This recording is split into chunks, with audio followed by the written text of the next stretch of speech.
Ada berita yang bersumber pada laporan AIDS Data, sebuah lembaga riset pembangunan di bawah College of William and Mary. Laporan ini mengungkap data dari berbagai negara terkait yang berhutang dengan Tiongkok, termasuk Indonesia. Dua klarifikasi data hutang ke Tiongkok yang dibahas dalam laporan itu yaitu: satu, unreported debt atau hutang yang tidak dilaporkan. Yang kedua adalah hidden debt atau hutang yang disembunyikan. Khusus hidden debt, Indonesia dinyatakan bahwa berhutang sebesar US dollar 17,28 billion, yang mana lebih dari 4 kali sovereign debt Indonesia kepada Tiongkok, yaitu sebesar hanya 3,9 billion US dollar. Mengapa hidden debt ini penting untuk dibahas? Ini kembali pada status pembahasan kita terdahulu tentang keuangan BUMN. Hidden debt ini dimiliki oleh BUMN, dengan demikian tidak akan muncul dalam balance sheet pemerintah, namun muncul dalam balance sheet BUMN tersebut. Perbedaan antara sovereign debt dengan hidden debt adalah: satu, apabila sovereign debt default, maka tidak ada satu negara pun di dunia ini dapat membangkrutkan negara lain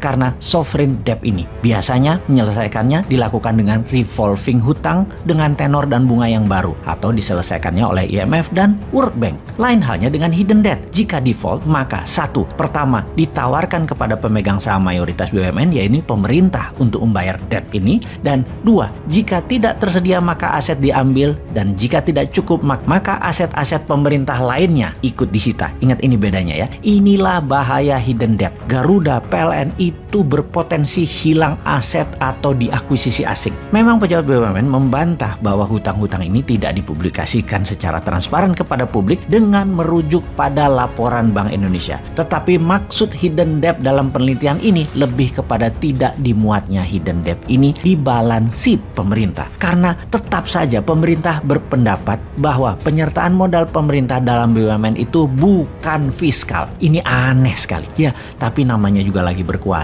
Ini yang ditakutkan mereka kalau suatu hari mereka tidak berkuasa lagi. Aturannya dibalik ke sebagaimana seharusnya. Mereka bisa kena pasal pelanggaran dan penyalahgunaan kekuasaan. Dan ini penjaranya panjang, baju oranyenya panjang hal ini, dan banyak lagi berjamaah. Oke, kita lanjut. Jadi paling aman sampai tahun 2024 atau 2029 masih dikawal mereka. Kalau perlu tambah 3 tahun dulu diperpanjang jabatannya dengan alasan pandemi. Lalu 2027-2032 juga masih diperpanjang kekuasaannya ala Putin. Tukar presiden dengan perdana menteri, balik lagi presiden. Jadi yang jadi wakil presidennya adalah presiden sekarang. Pokoknya diputar-putar aja, tukar presiden jadi wakil presiden. Lalu dari 2032 dan 2037, 10 tahun tambahan ini masih kelompok mereka juga mirip Putin aja mengendalikan Rusia. Ya nggak apa-apa juga, namanya juga mereka berkuasa. Semua ini bisa-bisa saja, namun digaransi Indonesia akan tetap menjadi middle income country. Sekali lagi, apapun yang mereka lakukan tidak akan membuat Indonesia menjadi negara maju, tidak buat miskin. Namanya middle income country, nggak naik nggak turun.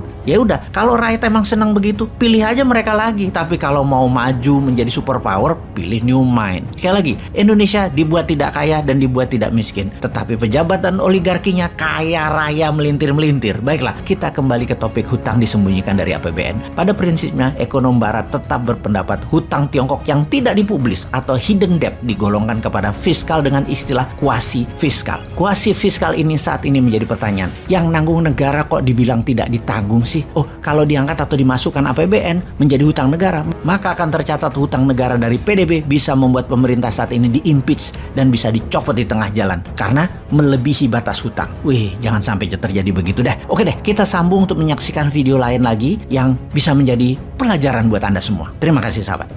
Pemerintah utangnya meningkat, ya. Pemerintah bilang kecil utangnya itu bandingkan sama Jepang. Jepang itu utangnya 215% dari PDB, Indonesia cuma 29%. Tapi jangan lupa Jepang juga ngasih pinjam ke Amerika, jadi dia debitur dan kreditur. Indonesia bunganya tinggi, Jepang bunganya 0, jadi bebannya besar. Kemudian Jepang utangnya itu 90% kepada rakyatnya sendiri, jadi kalau bayar bunga uangnya nggak lari. Indonesia tertinggi di dunia, utangnya yang dipegang oleh asing, bonds ya gitu. Jadi jangan nyesatkan juga dong gitu, seolah-olah Indonesia utangnya nggak ada apa-apa gitu. Faktanya adalah Indonesia berutang karena apa? Karena pengeluarannya meningkat, pendapatannya turun. Tax ratio 5 tahun terakhir turun. Di era Pak Jokowi setiap tahun tax ratio turun. sehingga penerimaannya naik, pengeluarannya turun. Nah, akibatnya utang tambah banyak. Nah, utang tambah banyak itu saya ingin katakan alokasinya lebih banyak untuk material, kedua bayar bunga, ketiga baru capex. Disitulah infrastruktur.